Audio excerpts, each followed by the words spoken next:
अस्सलामुअलैकुम। अगर आप भी मेरे भाई पोलैंड जाना चाहते हैं और चाहते हैं कि हम खुद वीज़ा अप्लाई करें तो ये वीडियो आपके लिए है। आप अपने रूम के अंदर बैठ के वीज़ा अप्लाई कर सकते हैं, लेकिन शर्त ये है कि पूरी वीडियो डिटेल से देख लीजिएगा। यकीन मानिए आप खुद अप्लाई कर सकते हैं, आपको किसी भी एजेंट के पास जाने की ज़रूरत नहीं पड़ेगी। स्टेप बाय स्टेप पूरी गाइडेंस देने जा रहा हूँ। अगर आपको शौक है एजेंट्स के पास जाने का तो वो आपकी मर्जी है, लेकिन ये अगर पूरी वीडियो आप देखेंगे तो आप खुद भी अप्लाई कर सकते हैं पोलैंड का वीज़ा, जो कि एक ख्वाब है कि कैसे अप्लाई होगा। पूरी वीडियो देख लीजिएगा, हो सके तो शेयर कीजिएगा अपने भाई दोस्तों के साथ। अस्सलाम वालेकुम। Well friends, Poland visa application fill out करने के लिए आपने आना है अपनी कंप्यूटर स्क्रीन पर या अपने मोबाइल स्क्रीन पर। तो आपने यहाँ पर सर्च करना है globalvisaway.com।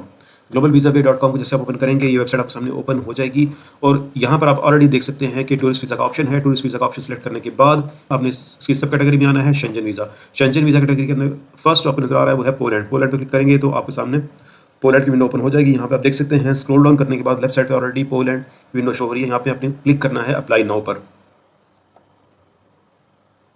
अप्लाई नाउ पर क्लिक करने के बाद आपके सामने तमाम इन्फॉर्मेशन आ जाएगी पोलैंड टूरिस्ट वीज़ा के लिए, जो कि बहुत इंपॉर्टेंट है आपके लिए अगर आप पोलैंड का टूरिस्ट वीज़ा घर बैठे हुए अप्लाई करना चाहते हैं और ये कंप्लीट प्रोसेस खुद करना चाहते हैं। तो ये तमाम इन्फॉर्मेशन पढ़ लीजिएगा ताकि आपको आसानी रहे अपना वीज़ा एप्लीकेशन को सबमिट करने के लिए। एम्बेसी अपॉइंटमेंट्स के लिए, जो कि बहुत से लोग कहते हैं कि एम्बेसी अपॉइंटमेंट्स बुक करने का तरीका नहीं आता और किस तरह से बुक करनी है, ये तमाम इन्फॉर्मेशन इस वीडियो में दिखाने जा रहे हैं। किस तरह से आप अपनी ऑनलाइन एप्लीकेशन पहले सबमिट करेंगे और उसके बाद फिर आप एम्बेसी अपॉइंटमेंट बुक करेंगे पोलैंड की। Well friends, your complete guide to apply for Poland tourist visa from UAE.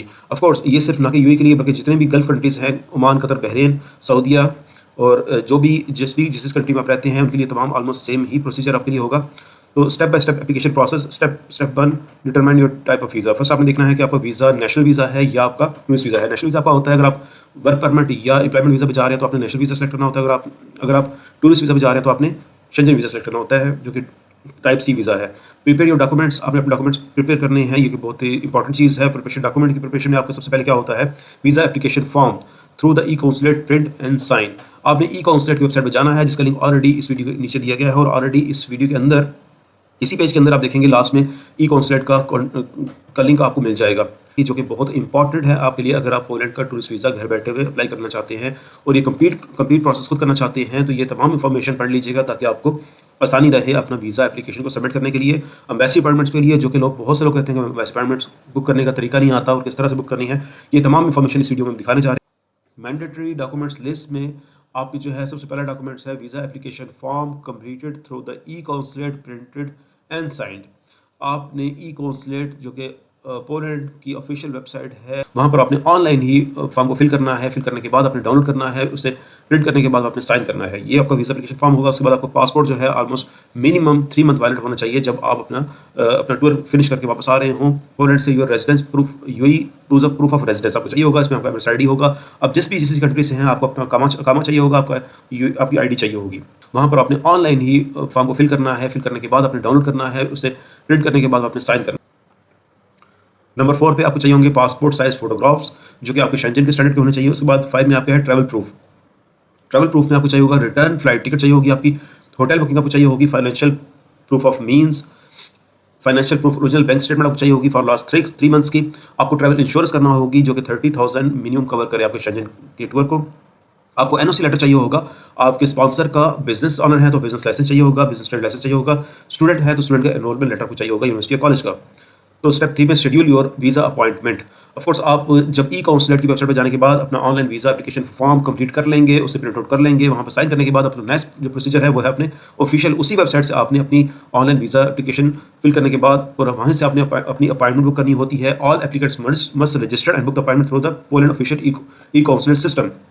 आपने करना क्या है, क्रिएट योर लॉगिन, जो कि ये तमाम प्रोसीजर हम वीडियो के आगे चल के आपको दिखाएंगे। नेक्स्ट सेशन में आपको कंप्लीट ये प्रोसीजर करके दिखाएंगे। ये जैसे इन्फॉर्मेशन है इस तमाम इन्फॉर्मेशन को अच्छे से पढ़ लीजिएगा ताकि आपको कोई प्रॉब्लम ना हो। Common reasons for the visa rejection and how can we help you. Of course global visa पे आपको बहुत आपके असिस्टेंस के लिए यहाँ पर मौजूद है ताकि आपको कोई रिजेक्शन फेस ना करनी पड़े। तो ये यहाँ पर ऑलरेडी मेंशन है। कुछ मिस्टेक्स जो लोग कर जाते हैं उन तमाम मिस्टेक्स को आपने अवॉइड करना है। इसमें है इनकम्प्लीट और incorrect documentation, insufficient financial evidence, weak employment proof of lack of return intention, unclear travel itinerary. तो ये तमाम चीज़ें अगर इनसे अवॉइड करना चाहते हैं, अगर आप सच चाहते हैं कि आपकी प्रोफेशनल डॉक्यूमेंटेशन हो, तो आप हमसे कॉन्टैक्ट कर सकते हैं, हम आपको असिस्ट कर सकते हैं बहुत ही नॉमिनल फीस के अंदर। क्विक एप्लीकेशन समरी, तो लास्ट में एक आपको फिर से समरी दी गई है एप्लीकेशन की कि आप किस तरह से चंद स्टेप्स में आप अपनी जो एप्लीकेशन फिल कर सकते हैं। और उसके बाद नीचे ऑलरेडी स्क्रॉल डाउन करेंगे तो आपको ऑलरेडी ऑफिशियल लिंक्स भी प्रोवाइड कर दिए गए हैं पोलैंड वीज़ा एप्लीकेशन के लिए, जहाँ पर इन लिंक्स में जाने के बाद आसानी से आप अपना online visa application form fill कर पाएंगे और उसके बाद अपनी एम्बेसी अपॉइंटमेंट बुक कर पाएंगे। वेल फ्रेंड्स, ये तमाम इन्फॉर्मेशन अच्छे से पढ़ लीजिएगा ताकि आपको कोई मिस्टेक ना हो और आपके रिजेक्शन के चांस कम से कम रहें। फिर भी अगर आप लास्ट में अगर आप हमारी सर्विसेज हासिल करना चाहते हैं तो आपने यहाँ लेफ्ट साइड पर यूज़ अवर सर्विसेज पे क्लिक करना है। यहाँ पे क्लिक करने के बाद आपके सामने एक फॉर्म ओपन हो जाएगा। इस फॉर्म को आपने सबमिट करना है और इस फॉर्म को इमीडिएटली फिल कीजिएगा ताकि हम आपकी तमाम इन्फॉर्मेशन हासिल कर सकें और उस इन्फॉर्मेशन के अकॉर्डिंग आपको बेहतर सजेशन कर सकें। और अगर इसमें कोई इंप्रूवमेंट की जरूरत है तो हम आपको गाइड कर सकें कि आपको किस जगह पर इंप्रूवमेंट करनी है। इसमें आपने पुट करना है अपना नेम, कॉन्टैक्ट नंबर, बहुत ही बेसिक डिटेल आपने पुट करनी है। तमाम डिटेल्स आपने देने के बाद आपने यहाँ पर लास्ट में सबमिट पर क्लिक कर देना है। अगर आप फिर भी चाहते हैं कि आप ये कंप्लीट प्रोसेस खुद करें तो वो भी यहाँ पर आपको कंप्लीट समझाने के बाद, गाइड करने के बाद हम आपको लिंक प्रोवाइड कर रहे हैं directly Poland visa application form का। तो यहाँ से आपने अप्लाई क्लिक करना है, आपने क्लिक करना है अप्लाई विया थर्ड पार्टी। तो डायरेक्ट आप रीडायरेक्ट हो जाएंगे पोलैंड ई काउंसलेट की वेबसाइट पर, जहाँ से आप आसानी से अपना वीज़ा एप्लीकेशन फॉर्म फिल कर पाएंगे। वेल फ्रेंड्स, जैसा कि आप देख सकते हैं ऑलरेडी मेरे सामने पोलैंड ई काउंसलेट gov.pl की वेबसाइट ओपन हो चुकी है और यहाँ से Schengen application visa form online fill कर सकते हैं। और इसे डाउनलोड करने के बाद प्रिंट की शक्ल में आप प्रिंट आउट करने के बाद आसानी से आप इसे सबमिशन के लिए इस्तेमाल कर सकते हैं। तो यहाँ पे आपने फिल करने के लिए आपने करना क्या है, स्क्रॉल डाउन करना है, नीचे आना है अपने पर्सनल डाटा। आपने स्टार्ट करना है पर्सनल डाटा पे आपका नेम है, आपका सर नेम, आपका गिवन नेम, ये तमाम इन्फॉर्मेशन आपने एज पर अपना पासपोर्ट प्रोवाइड करनी है। आपकी डेट ऑफ बर्थ यहाँ पर आपने पुट करनी है। डेट ऑफ बर्थ पुट करने के बाद आपकी प्लेस ऑफ बर्थ, अब जिस कंट्री से भी बाय बर्थ है अपनी कंट्री सेलेक्ट करना है। यहाँ पर आपने अपनी कंट्री सेलेक्ट करना है। उसके बाद नीचे स्क्रॉल डाउन करने के बाद नंबर 7 पर आपकी नेशनलिटी, आप नेशनलिटी किस कंट्री की है। अगर आप पाकिस्तान से, आप पाकिस्तान सेलेक्ट करेंगे, इंडिया से इंडिया और बांग्लादेश, जिस भी कंट्री से हैं आपने अपनी नेशनलिटी सेलेक्ट करनी है। नेशनलिटी बाय बर्थ, अगर आप डुअल नेशनल है ऑफकोर्स आप अपनी करंट नेशनलिटी और ओरिजिनल नेशनलिटी लिखेंगे, अदरवाइज सेम रखेंगे। अदर नेशनलिटीज़, अगर आप अदर नेशनलिटीज़ हैं तो आप इस पर क्लिक करेंगे, अदरवाइज नो ऐसे खाली छोड़ दें। नेक्स्ट जेंडर, 8 नंबर पे जेंडर है, आप सिंगल हैं या मैरिड हैं। नंबर 9 पर आपने मेंशन करना है। उसके बाद नीचे स्क्रॉल डाउन करने के बाद आपकी गार्डियन, अगर आप किसी के साथ ट्रैवल कर रहे हैं, आपके अगर बच्चे आपके ट्रैवल कर रहे हैं तो उनकी इन्फॉर्मेशन चाहिए होगी। और अगर आप सोलो ट्रैवल कर रहे हैं, लॉन्ग ट्रैवल कर रहे हैं, तो आपको यहाँ पर डजन अप्लाई पे क्लिक करना है। उसके बाद स्क्रॉल डाउन करने के बाद नीचे आपने अपने यहाँ पर अपने पासपोर्ट डाटा देना है। पासपोर्ट नेशनल आइडेंटिफिकेशन नंबर, आपने यहाँ पर अपना पासपोर्ट नंबर देना है। नेक्स्ट सेक्शन में आपने पासपोर्ट डाटा में आपने 11 नंबर पर नेशनल आइडेंटिफिकेशन नंबर, आपका जो भी आइडेंटिफिकेशन नंबर है आपकी जिस कंट्री से आप बाय बर्थ हैं, आपको अपनी कंट्री का जो आईडी कार्ड है, अगर पाकिस्तान से आपका आधार कार्ड है, इंडिया से आपका आधार कार्ड है, जो भी आपका नेशनल आईडी कार्ड है उसका नंबर यहाँ पे पुट करना है। उसके बाद टाइप ऑफ पासपोर्ट, आप जो पासपोर्ट रखते हैं वो पासपोर्ट सेलेक्ट करना है। Ordinary passport, of course ordinary passport आपने सेलेक्ट करना है। उसके बाद नीचे आने के बाद आपने अपने पासपोर्ट नंबर यहाँ पर देना है। Number of travel documents, series and numbers, आपने यहाँ पर अपने डॉक्यूमेंट्स का नंबर देना है। और उसके बाद आपने यहाँ पर इशूइंग डेट देनी है, अपने पासपोर्ट की इशू डेट, आपकी पासपोर्ट एक्सपायरी डेट, आपको इशूइंग कंट्री सेलेक्ट करना है। EU सिटीजन डाटा, अगर आपके पास आपका कोई भी relative family member EU citizen है, यूरोपियन सिटीजन है, तो आपने इसमें इसका फिल आउट करना है, अदरवाइज आपने डजंट अप्लाई पे क्लिक करना है। उसके बाद नीचे स्क्रॉल डाउन करने के बाद लास्ट में आपके contact details, applicant home address और ईमेल एड्रेस, यहाँ पर आप अपने जो करंट आपकी कंट्री है वो दे सकते हैं, जहाँ भी आप रह रहे हैं आपकी करंट कंट्री का यहाँ पर आप दे सकते हैं। अगर आप यूएई में हैं तो यूएई का एड्रेस दे सकते हैं। अगर आप किसी दूसरी कंट्री में हैं तो उसका आप यहाँ पर एड्रेस अपना पुट कर सकते हैं। आप जिस भी कंट्री से हैं, अगर आप सऊदीया से हैं, बहरीन से, कतर से हैं, तो आपने यहाँ पर अपना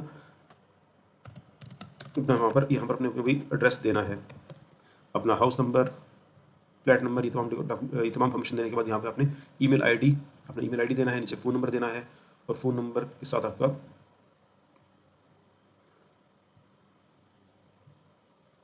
फ़ोन नंबर।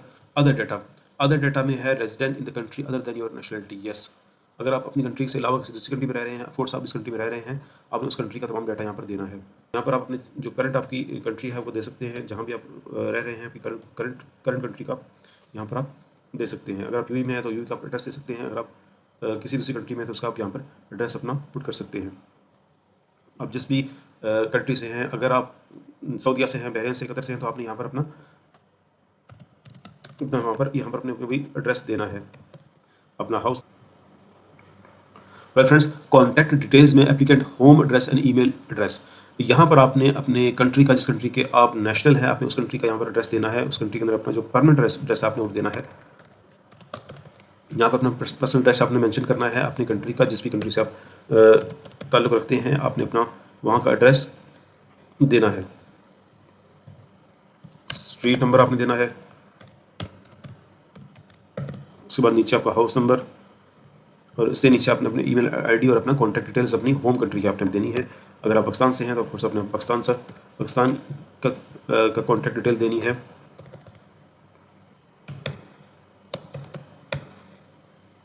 उससे नीचे आपने अदर डाटा में आपने resident in country other than the country of your current nationality. Of course अगर आप यूएई रेजिडेंट हैं, अगर आप कतर बहरीन किसी भी कंट्री के रेजिडेंट हैं, तो आपने वहाँ की इन्फॉर्मेशन देनी है। ऑफकोर्स आप type residency in the country of the country yes पे क्लिक करना है। उसके बाद type of residency permit, of course अगर रेजिडेंस परमिट है तो अपने रेजिडेंस परमिट क्लिक करना है। नंबर यहाँ पर आपने अपना MNID नंबर यहाँ पर पुट करना है। जिस भी कंट्री का आइडेंटिटी है आपके पास, अकामा है, यहाँ पर अपना अकामा नंबर आप पुट करेंगे।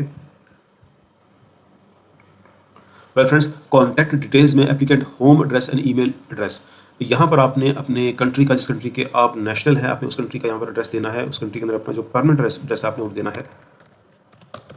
यहाँ पर अपना पर्सनल एड्रेस आपने मेंशन करना है अपनी कंट्री का, जिस भी कंट्री से आपका अकामा नंबर पुट करने के बाद अपने अकामा की एक्सपायरी यहाँ पर मेंशन करनी है। आपका अकामा कब एक्सपायर हो रहा है, आपने बहुत इतिहास से अपनी एक्सपायरी डेट यहाँ पर मेंशन करनी है। जो भी आपके अकामा की एक्सपायरी डेट है यहाँ पर आपने मेंशन कर देनी है। उसके बाद आपकी करंट ऑक्यूपेशन, आपका करंट क्या ऑक्यूपेशन है, तो वो आपने यहाँ पर अपना मेंशन करना है। जिस भी आप प्रोफेशन से ताल्लुक़ रखते हैं आपने यहाँ पर मेंशन कर देना है। अगर आप टेक्नीशियन हैं, अगर आप टीचर हैं, आप ट्रेडमैन हैं, मोस्टली आप ट्रेडमैन है तो ट्रेडमैन सेलेक्ट कर सकते हैं। एम्प्लॉयर नेम यहाँ पे आपने अपना एम्प्लॉयर नेम देना है। आपके एम्प्लॉयर की कंट्री क्या है आपने यहाँ पर मेंशन करनी है। आपको प्रोविंस यहाँ पर सेलेक्ट करना है। प्लेस, यहाँ पे पोस्टल कोड आपने देना है अपने एम्प्लॉयर का, कि आपने अपने एम्प्लॉयर का एड्रेस देना है। यहाँ पे अपने एम्प्लॉयर का एड्रेस मेंशन करना है। आपने अपने एम्प्लॉयर का फ़ोन नंबर पुट करने के बाद अपनी ईमेल आईडी पुट करना है एम्प्लॉयर का। उसके बाद आपका पर्पज़ ऑफ जर्नी क्या है, आपने अपने पर्पज़ ऑफ जर्नी यहाँ पे मेंशन करना है। उसके बाद नीचे आपने एडिशनल इन्फॉर्मेशन अगर की है यहाँ पर देनी है। नेक्स्ट है details travel arrangement, main destination in the country. Of course आप पोलैंड पे जा रहे हैं तो अपने पोलैंड को ही सिलेक्ट करना है। आपको मेन डेस्टिनेशन पोलैंड ही है तो आपने सिर्फ ओनली पोलैंड पर क्लिक करना है।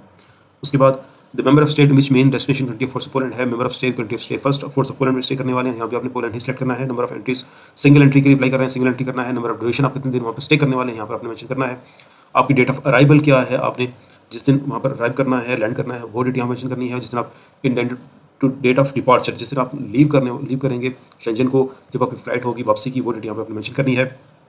फिंगरप्रिंट्स, अगर पहले भी आपने फिंगरप्रिंट्स दिए हैं, अगर आपको वीज़ा रिजेक्ट या अप्रूव हुआ है पहले, तो आपने यहाँ पर यस पे क्लिक करना है और यहाँ पर अपनी डेट मेंशन करनी है।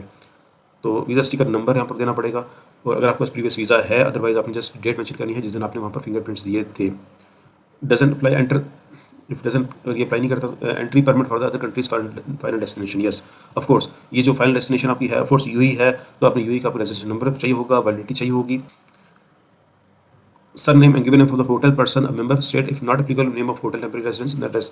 अगर आप किसी बंदे को, किसी फ्रेंड्स को विजिट करना चाह रहे हैं, आपको यहाँ पर उसकी कंप्लीट इन्फॉर्मेशन देनी होगी। अगर आप जस्ट एक रैंडम टूरिज्म के लिए जा रहे हैं, अगर आप टूरिज्म के लिए जा रहे हैं तो आपने अपने यहाँ पर होटल का नेम, होटल का एड्रेस, फ़ोन नंबर, ये तमाम इन्फॉर्मेशन यहाँ पर आपने देनी है। होटल का इस कंट्री में है, होटल फोर्स पोलैंड में है, पोलैंड प्लेस आपने यहाँ पर सेलेक्ट करनी है, जहाँ भी जिस सिटी में है अपने वो सिटी का नेम यहाँ पर लिखना है।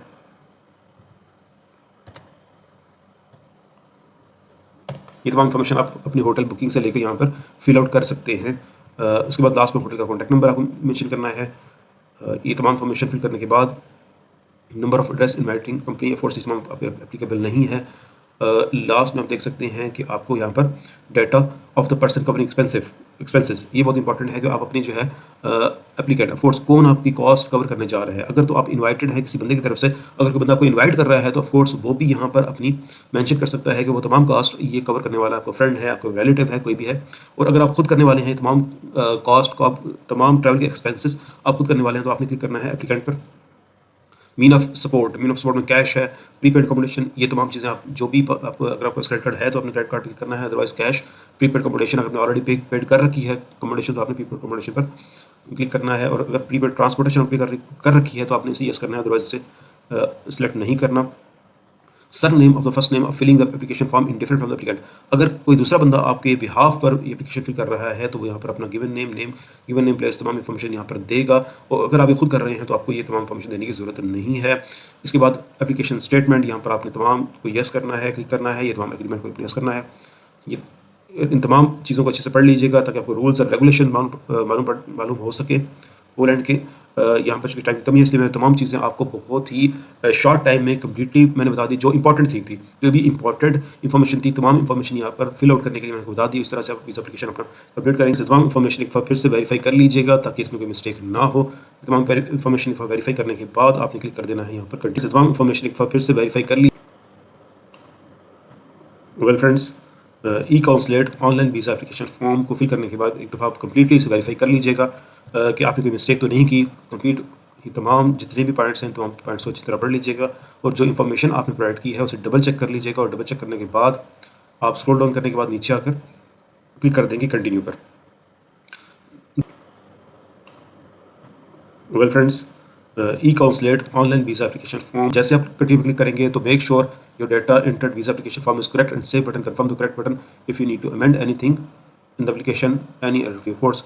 ये तमाम एप्लीकेशन ठीक है तो आप इसे करेक्ट इन्फॉर्मेशन ऑलरेडी आपने दी है, तो यहाँ पर आप कंटिन्यू पे क्लिक कर देंगे, और उसके बाद correct make sure that all the data entered for visa application form is correct and click the save button. जैसे आप कंटिन्यू क्लिक करेंगे तो make sure your data entered visa application form is correct and save button confirm the correct button if you need to make sure that the data entered in the visa application form is correct and press the save button.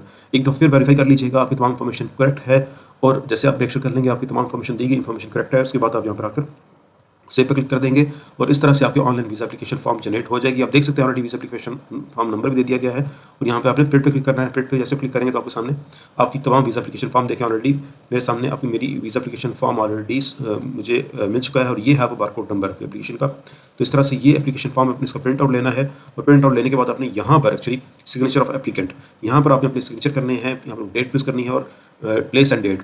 अगर जिस भी embassy में आप submit करने वाले हैं Abu Dhabi embassy में, तो आपने यहाँ पर अपनी एम्बेसी सिटी का नेम और यहाँ पर डेट मेंशन करनी है। यहाँ पे अपने सिग्नेचर करने के बाद इस एप्लीकेशन फॉर्म को along with the other required documents आपने इसे सबमिट कर देना है। वेल फ्रेंड्स, आज के लिए इतना ही। मिलते हैं नेक्स्ट वीडियो में एक नई कंट्री के साथ। तब तक के लिए अल्लाह हाफिज़।